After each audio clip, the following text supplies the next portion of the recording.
Здравейте, здравейте, мили мои! Правиме една прогноза. За днес съм ви подготвила, която ще бъде интересна, предполагам, за вас. Хайде да зададем въпрос на картите.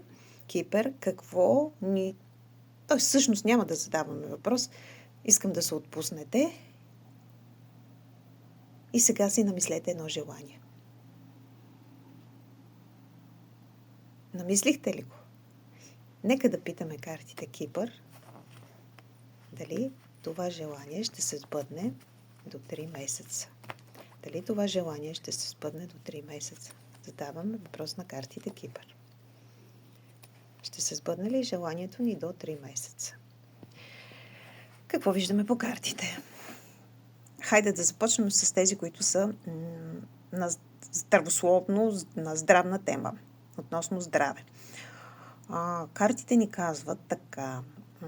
Значи, всякакви такива проблеми, които са с гръбначно-опорно-двигателната система, с кръвоносната система, с сърдечно-съдовата система, ще се разрешат бавно и трудно, като ни напомнят, че трябва да посещаваме и нужните специалисти.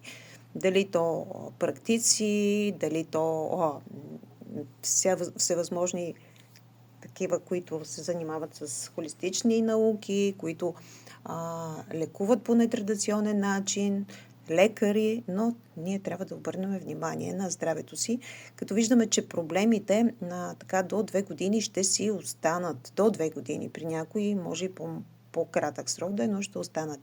И това всичкото не зависи от нас. За съжаление, решението се взима там горе и не зависи от нас. Като имаме и фигурата на мъж.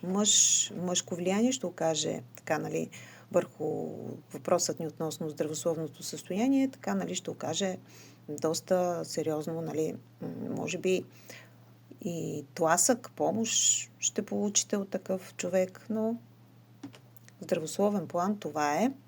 И така, махаме. Сега отиваме към малко по-материалните неща. За онези от вас, които не са намислили въпрос относно здравето, виждаме следното. Картината е такава.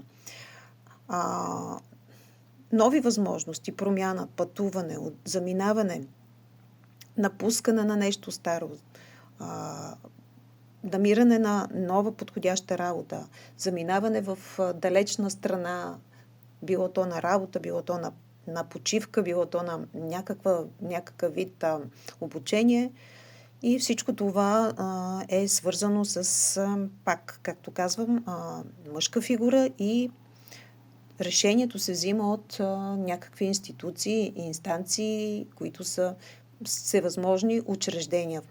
Можете да, като се започне от болници, участъци, полицейски, всевъзможни други адвокатски кантори, нотариални кантори, ЧСИ-та, всевъзможни съдебни зали и учреждения, държавни институции, бизнес сгради, бизнес администрация.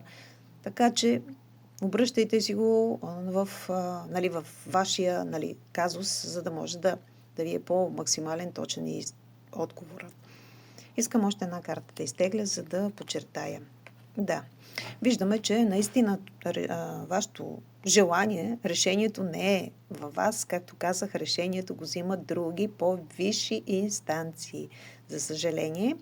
И пак повтарям, до 2 години ще се забавят нещата при някои. При някои ще бъдат до 2 дена, 2 седмици, 2 месеца, но окончателното решение на въпроса ще настъпи до 2 години.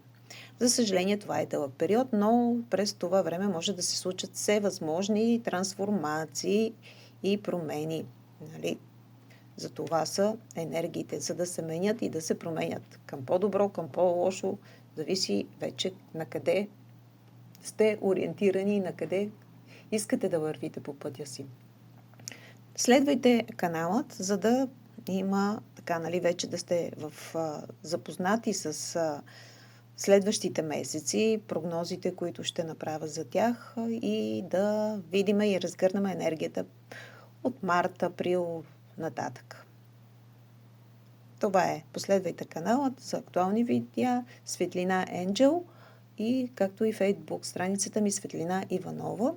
Аз ще пусна линк под това видео, за да можете да ме намерите и във Фейсбук. Там вече можете да задавате на лично съобщения и да направим лична консултация. Хубав ден ви желая и успешна нова седмица. Очаквайте новите видеа от мен. Чао!